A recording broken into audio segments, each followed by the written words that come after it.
What is up, everybody? It is Grand Prix GP02 here, coming to you once again from the north end of Houston, Texas. And we begin our review today with a bit of a question. Can a crossover of any size, shape, or variety truly be considered an ultimate driving machine? Well, if there's one company that knows a thing or two about that, it's BMW. And that's why today, to help find an answer, I've grabbed the keys to their 2017 X3.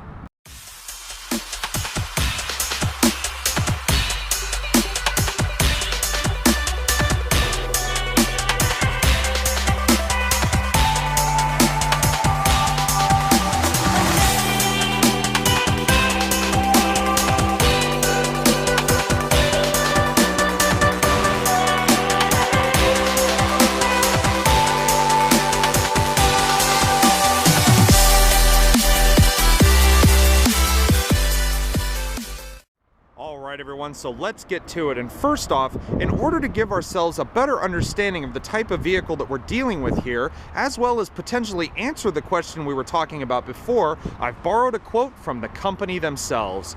BMW describes this second generation F25 X3 as having an agile yet rugged design, unparalleled performance, intelligent innovations, and the versatility of a sport activity vehicle. And after hearing all of that, it's fair to say that even crossovers like this X3 are still considered ultimate driving machines.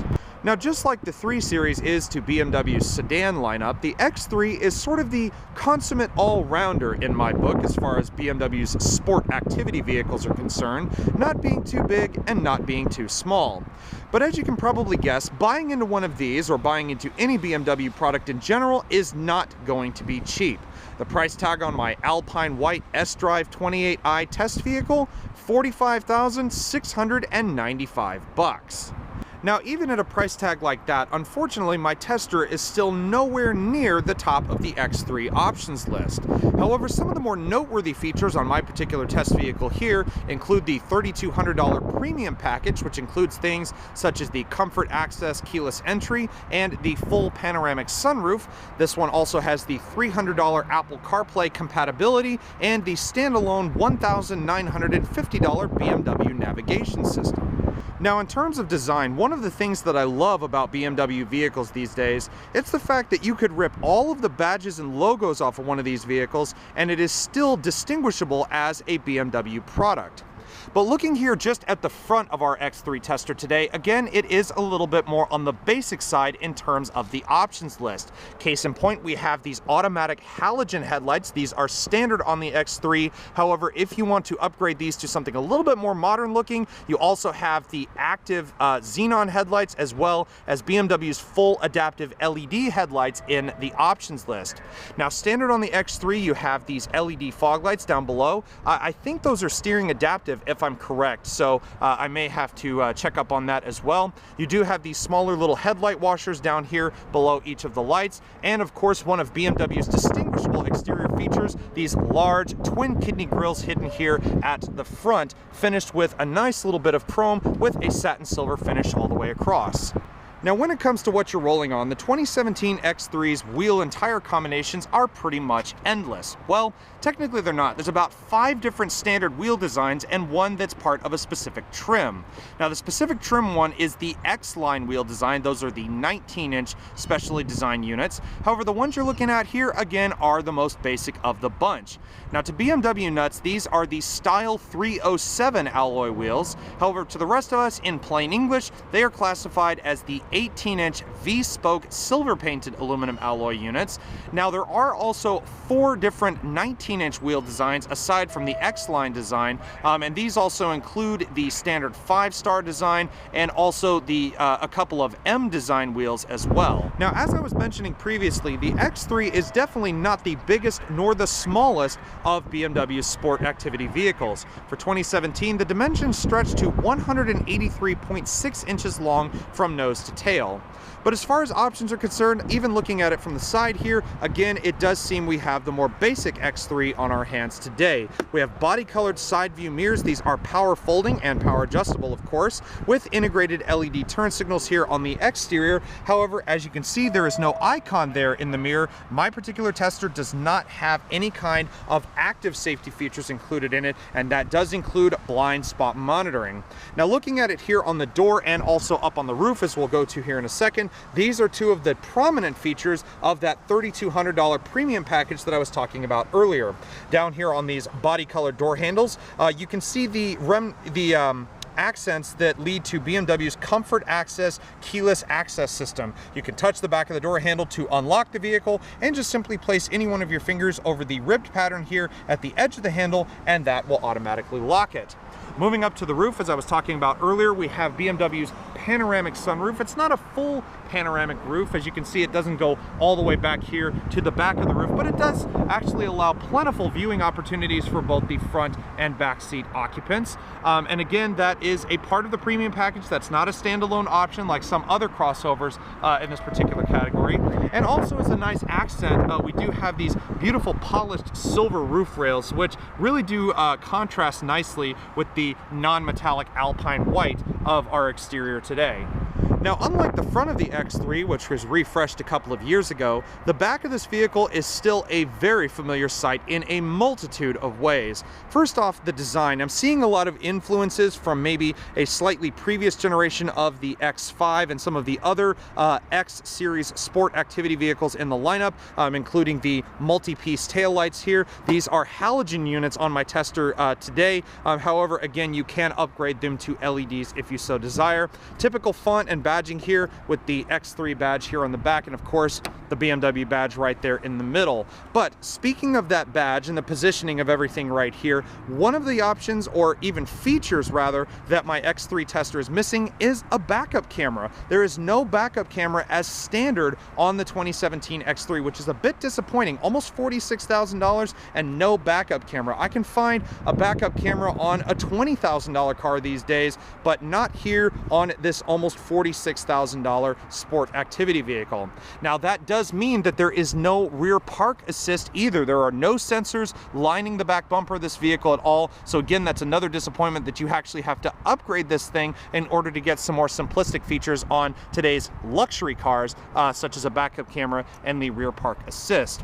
Now, one of the things that surprised me is the exhaust. This is where BMW's sporty DNA really shines, because even with this particular version of mine only having a 2-liter turbocharged 4-cylinder engine, it actually doesn't sound half bad.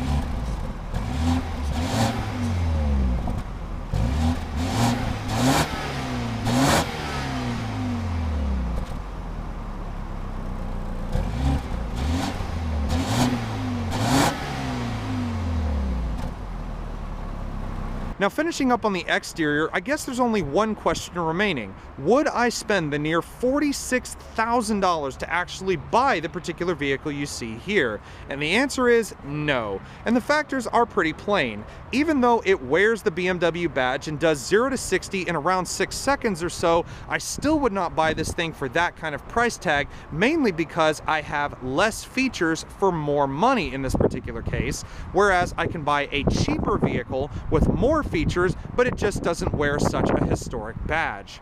So, can the interior of the X3 possibly change my opinion? Well, let's open the door and find out.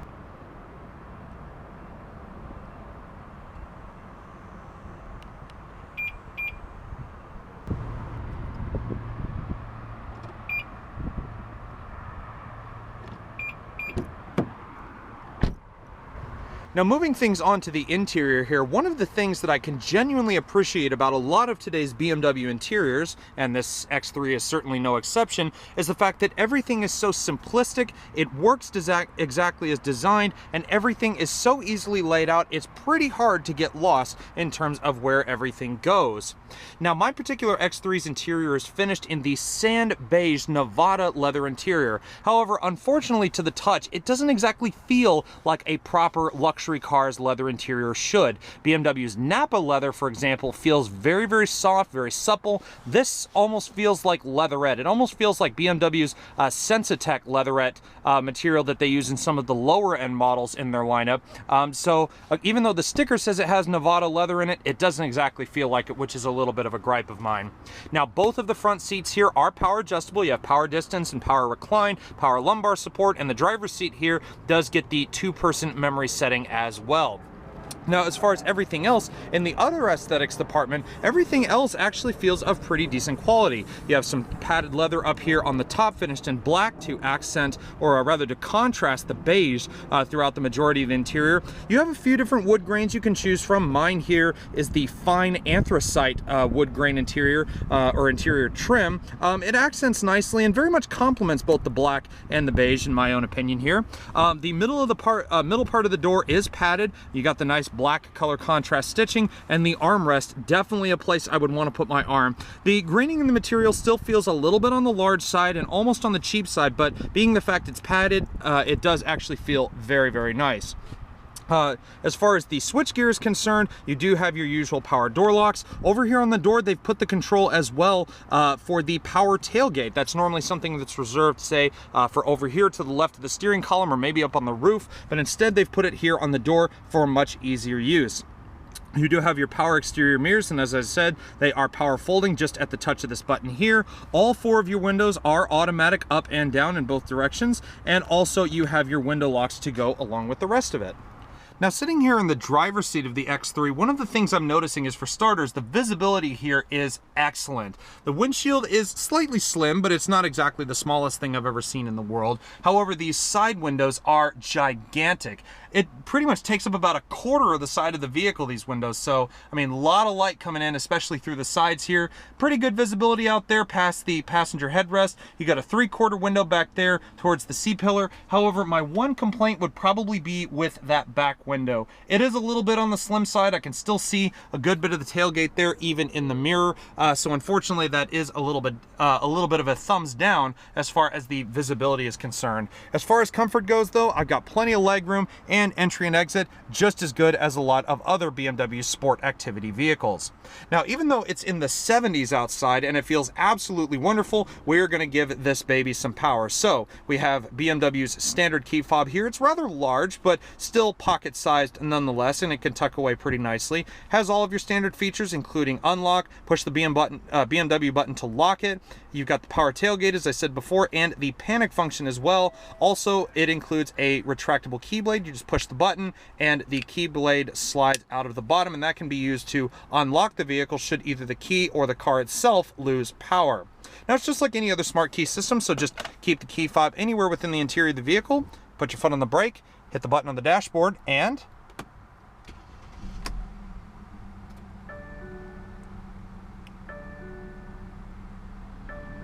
alrighty, so we're cooling off properly here inside the X3, so let's talk about its interior. Now, before we get to the rest of it, one of the things that I do want to get out of the way is that I will not be covering, the full BMW iDrive control system. There's so much going on in there, it'd be a video in and of itself. So to save time, just going to go through a few basic features of that, but before that, let's talk about a few other things in here. Directly in front of the driver, in this case, we have a leatherette 3-spoke multifunction steering wheel. Again, very simplistic in its design, and everything does exactly as it says it does. You have hands-free radio controls, radio mode, Bluetooth with voice command and recognition, and also your cruise control functions over here as well, or as BMW labels it, their dynamic cruise control, to be specific.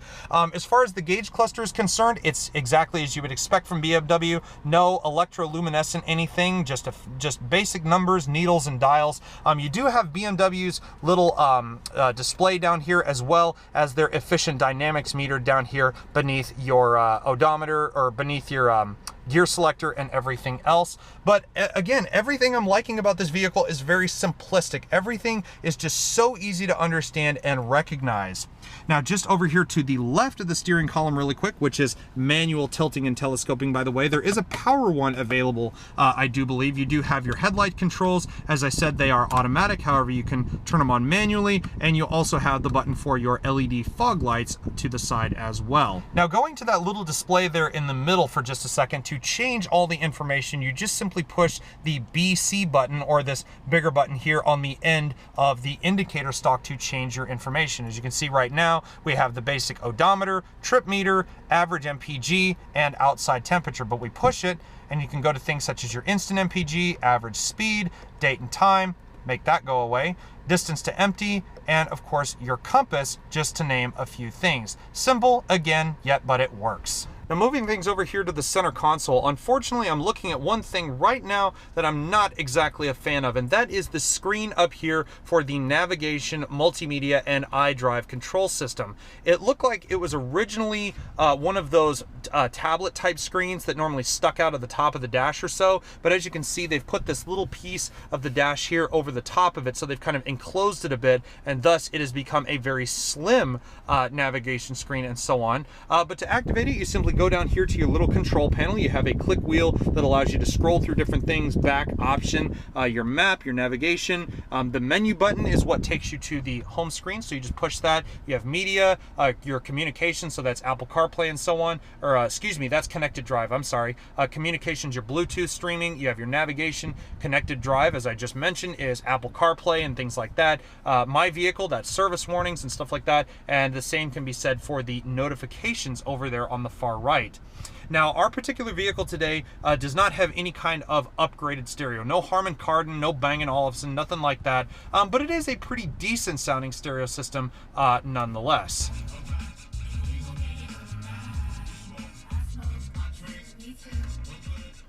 Now, like I said, the more basic stereo system in the X3 is not exactly the greatest thing, especially, as I've said before, for a music head like myself. However, upgrades like a Harman Kardon audio system are available, so that is definitely a nice upgrade, or would be a nice upgrade if you like your bass or you like your music a little more clear instead of a little bit more on the basic side. Now, one of the things that is a little bit perturbing to me, and this is just BMW's systems in general, is how to scroll around in here. We'll have to go back and just, you can see, you have to scroll through like 5 different menus in order to get what you need. So if I went to media and radio, for example, you have to select, oh, I want satellite radio, FM, AM, your music collection, CD player, AUX, or even something like that. And that just gets a little annoying, having to go through like 30 different menus to finally get to what exactly it is you want. Now, pushing the back button is weird because it's like pushing the back button on a computer. It just takes you to the previous action that you did, which is a little odd for me, so that's not exactly something I like. Going to the navigation, again, you have to go through like 50 different menus in order to get what you want. We'll go to the map here, and as you can see, the graphics are okay. They're not exactly the greatest thing I've ever seen, but you can see that you're looking at it from more of a, instead of a straight down top perspective, you're looking at it from more of an angle, so it still does look modern in its own way. But going back to the menu, again, everything very easy to get to at least, but once you get to what you're trying to go to, you're probably going to have to go through 50 different menus in order to get to that particular spot. Now, moving on from our iDrive and navigation control system and everything, we get to the automated dual zone climate control system here in the middle. And again, very simplistic. You have your fan speeds here in the middle. To turn it off, you just hold that button there. You got front and rear defrost, climate zones, air conditioning recycling, or just pulling in the air from outside, maximum AC, automatic, as I said before. You have a little temperature sensor down here in the bottom, which is kind of cool, or at least that's what I think that is. But anyways, everything else very easy to understand and very easy to read. Now, if you can't be bothered to use the control station down here in the center console, you do also have other radio functions and things as well. You got your power button and volume, radio mode, different bands, AM, FM, and satellite radio, and also your radio presets and CD player located right here in the middle. Now, looking just to the left of the start-stop button is something I actually forgot just a second ago. It is the auto start-stop. All BMWs nowadays, at least the ones that I've dealt with, have the auto start-stop system. When the light is on, that indicates that the system is deactivated. Push that button again. When the light is off, it shows that the auto start-stop feature is now active. And basically, it works by when the engine has fully come up to temperature, which it pretty much has now. You just are driving along, you come up to a stop, you keep your foot on the brake, and the car will automatically shut off on you. There is a mild hybrid system that allows the vehicle to maintain electric power, so powering the air conditioning and so on. When you take your foot off the brake or put your foot on the accelerator, the starter will kick in and the engine will kick to life, and you'll be off on your way all over again.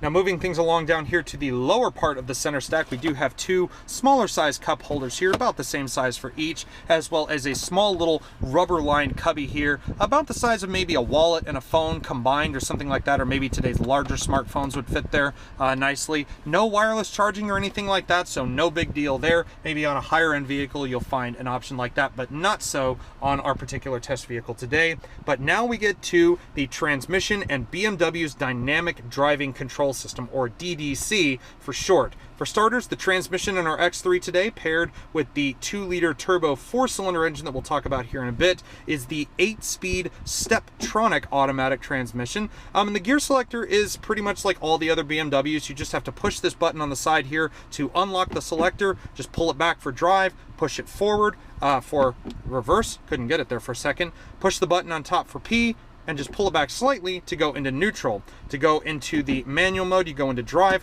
flick it over to the side, you push up to go down a gear, or pull back to go up a gear.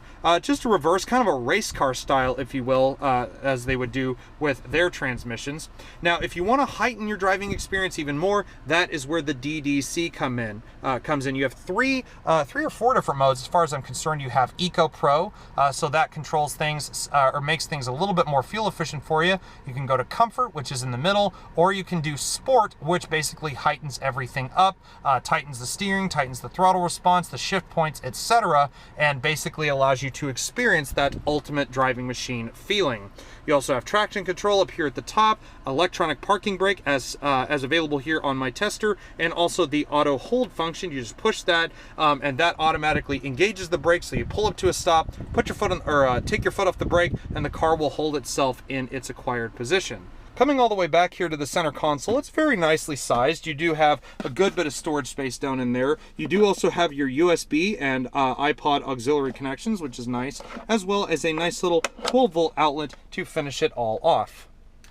Now looking up here towards the roof for a minute, we do have this thickly rimmed auto dimming rear view mirror, the dimming sensor located down here on the bottom, as well as a HomeLink garage door opening system. But looking up towards the roof, we do have the set of map lights here, BMW's SOS emergency communication system, and crucially, the controls for the panoramic power tilting and sliding sunroof. So you push that, it goes all the way back at first, that fully retracts the shade. And then push the button again, and that opens the sunroof. And as you can see, as the sunroof slides back and lets in this beautiful sort of fall-like air, we do also have a mesh wind guard up here on the top, and that also reduces turbulence when the sunroof is open at speed. Now, when it comes to the rearward space of the X3, it's actually not as bad as one would think, despite looking at the size of the vehicle from the exterior. Legroom isn't exactly the best. You do have the indentions here in the back of the seat. This seat right now is actually in the position I would be driving the vehicle.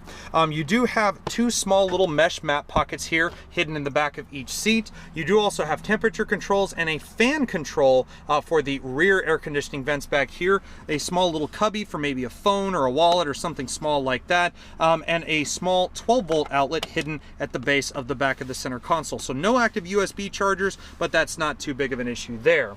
As far as the seats themselves, again, they're nice and comfortable. You do have a small center console here with this pop-up set of cup holders here in the middle. These seats are 40-20-40 split fold. So you pull this tab here, and all of a sudden this little middle portion folds down, and you can put longer items such as skis, a wakeboard, something like that. This is a sport activity vehicle after all, so that kind of comparison would be appropriate. But you can also fold down the main part of the seats via the little triggers all the way up there, and thus turn them into, say, a 60-40 split fold set of seats at the same time. Now, just like a lot of other crossovers in the same class, the X3 is still a very practical vehicle when it comes down to it.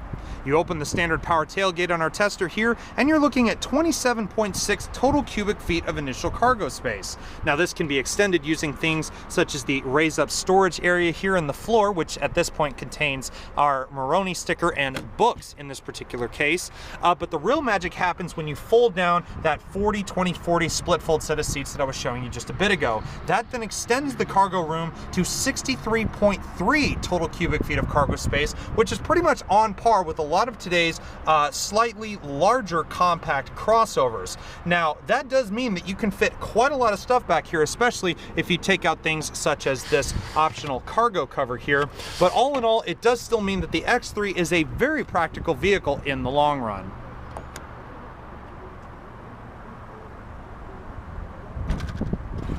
Now, as one would imagine, BMW does not call their vehicles the ultimate driving machine for nothing. And what would an ultimate driving machine be without a good source of power up under the hood? Now, looking under the hood of our test vehicle today, we find BMW's 2-liter twin-scroll turbocharged and direct fuel-injected 4-cylinder engine, making 240 horsepower and 260 pound-feet of torque, available from just 1,450 RPM. Now, this engine is also featuring dual overhead cams. It's a 16-valve layout with BMW's dual Vanos variable valve timing system. Now, fuel economy isn't the greatest in this vehicle, scoring just 21 miles per gallon in the city and 28 on the highway for our 2-wheel drive equipped 4-cylinder tester, and expect that to diminish when you go for the turbocharged 6-cylinder all-wheel drive X3. Now, even though this vehicle is kind of underpowered when compared to its bigger brethren, it still is capable of a 0 to 60 sprint in under 6.5 seconds, despite the fact that this vehicle weighs 4,030 pounds. Now, of course, what would a high-end German car be without a good bit of safety thrown in along with it? And as I was saying, even though our test vehicle today is a little bit more on the basic side, you still do have that wide array of standard safety features that you would find on a lot of other cars these days, like anti-lock brakes, traction control and stability control, and of course your usual plethora of standard airbags. And these include, but are not limited to, the dual front impact airbags, side curtain and side impact airbags, as well as the driver's knee airbag to go along with it. Now, stepping down here into the passenger side, as I was saying, there are a lot of active safety features to get on the X3 for 2017, but unfortunately with BMW's pricing system, you have to upgrade to one of the higher end packages in order to get such features. That is kind of disappointing too, because I can spend, again, a little bit less money and get a vehicle with a lot of those active features as standard, but again, for me, they're not exactly what I would call necessary. Now, as far as things such as the glove box, it's damped, it falls nice and soft, it's got felt here in the inside, and it does go a decent way back. It's not exactly huge, but it does have a pretty decent amount of storage as well.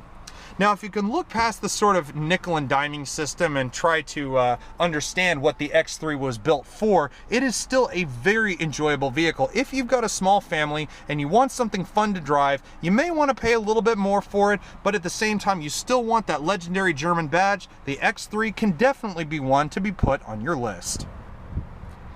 And unfortunately, on that note, everybody, our time here with the 2017 BMW X3 has now unfortunately drawn to a close. I do hope everybody's enjoyed this review as much as I have had fun making it for y'all. Now, if you guys like what you see, please do give this video a thumbs up, and also be sure to click that subscribe button down below for many more videos like this and more to come in the future. But in the end, a huge thanks goes out once again to the people here at Humble Hyundai for allowing us to dip our hands into their pre-owned inventory and come back with a beautiful X3 to show you guys today. And in the end, guys, from the north end of Houston, Texas, this has been Grand Prix GTP 02, and I will see you all next time. Take care, everybody, and stay safe.